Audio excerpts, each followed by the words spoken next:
И теперь принесли... Ну, значит, после меня перевели... После меня перевели, значит, в Тартовскую тюрьму, а потом я опять оказался в Таллинской тюрьме для рассмотрения своего уголовного дела. Вот. И там же я в камере узнал, что буквально оказался в камере, где все это время было 2 свободных места. Там были замечательные люди, с которыми я спокойно сидел, общался. Ну, то есть вот примерно так работает наша полиция безопасности.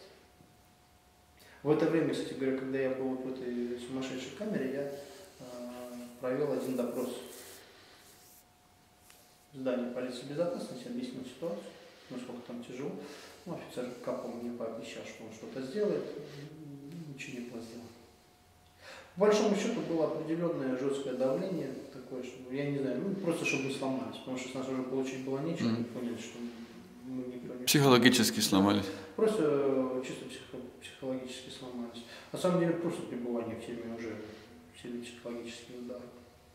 Я после тюрьмы, после выхода из тюрьмы просто входил в нормальное русло где-то полгода. Дело в том, что после тюрьмы очень легко и хорошо стать преступником.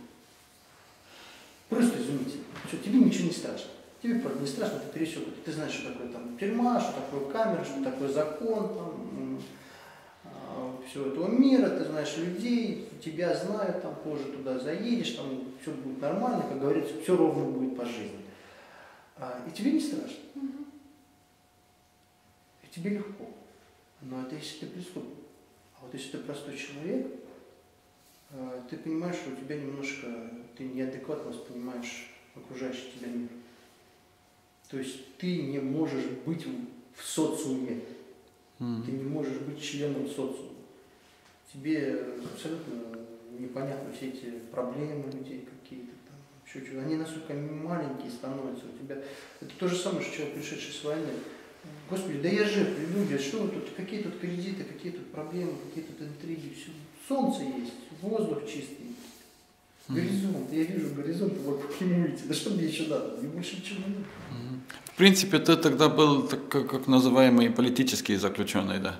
Ну, в принципе, да. Но идейный. Дело в том, что опять очень трудно назвать, ну что такое политический заключенный. Ни в одной стране мира, может быть, кроме Советского Союза, не было чисто политических статей. Никогда. То есть мы же сидели по уголовной статье. Организация массовых беспорядков. Вопрос другой, на какой основе эти массовые беспорядки произошли. Да, они были чисто политические, следовательно, и организаторы этих массовых беспорядков, людей, которые подозревают в организации этих массовых беспорядков, соответственно, вели какую-то политическую деятельность, значит, они сидят за свою политическую деятельность. Это понятно, что политический заключен в таком виде. Вот. Но, к сожалению, это для эстонского государства большой минус был, что нас посадили, просто посадили.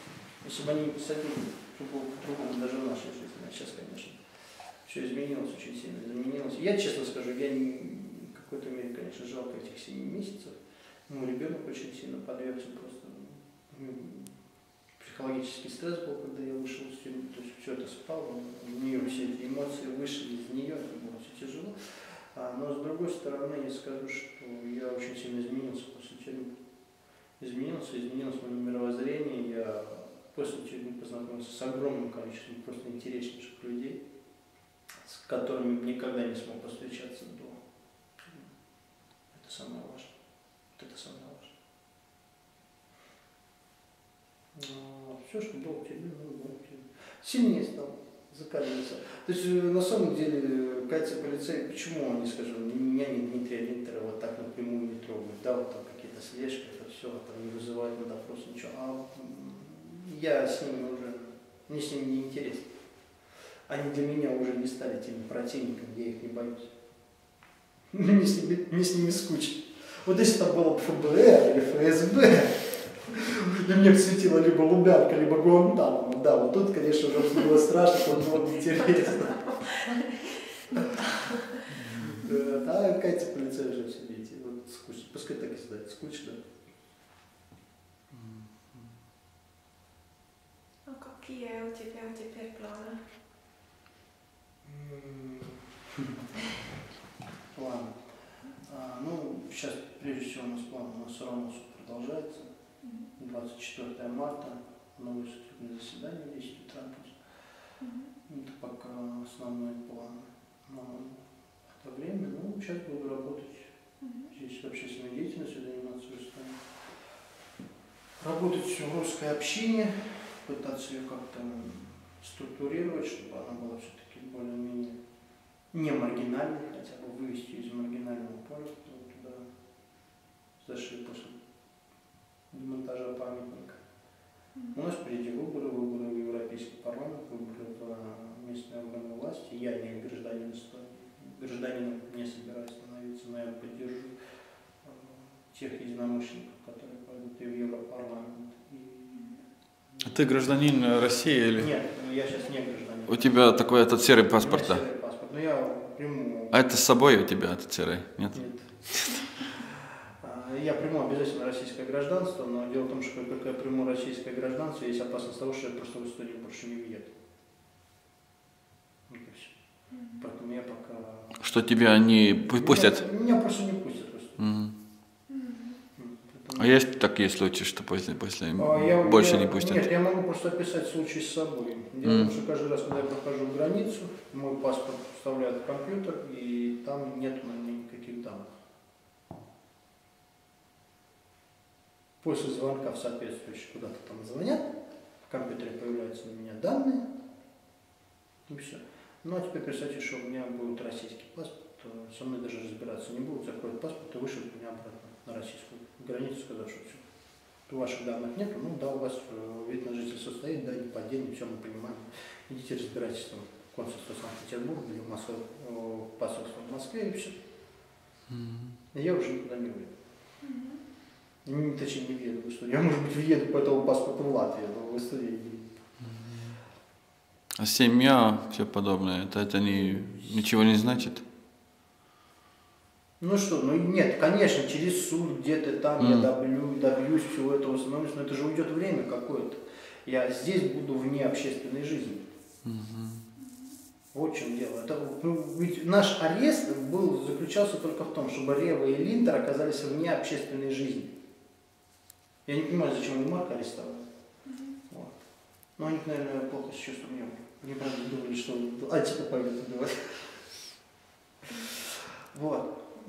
Что я и Линдер, мы окажемся вне общественной жизни, а это самое, что и было, потому что единственных два человека в Эстонии в то время, которые готовы были идти, скажем, до конца, не боятся ничего и говорить об этих проблемах, говорить, я это не Линдер. Я же в тюрьме меня полностью не скрывали полиция, что я фактически попал в тюрьму только из-за того, что я съездил в Страсбург. А в Страсбурге мне просто человек сказал, что Максим, депутат парламентской ассамблеи Совета Европы, говорит: Максим, ты сюда приехал, здесь 15 лет эстонской делегации говорил, что русским так хорошо в Эстонии, что они никогда сюда не приедут, теперь ты явился. Как ты думаешь, что с тобой было в России?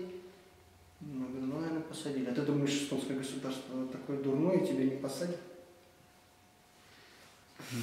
То есть я абсолютно, я полностью понял, что я сделал в Страсбурге, потому что вот когда я ехал обратно со Страсбурга, честное слово, мне стало страшно, испугался, я понял, я был уверен, что я прилечу на самолете в Таллин, и меня там арестуют. Меня не арестовали. Тогда я подумал, значит, должно произойти еще что-то, чтобы меня арестовали. И когда началось 26 апреля, уже с 12 часов дня я уже говорил просто все. Но я еще на свободе, но скоро посадят. Я уже был абсолютно уверен, что посадят, когда меня арестовали, когда за мной закрылась дверь камеры, я, наверное, через 1,5 месяца только понял, что я вообще в тюрьме нахожусь.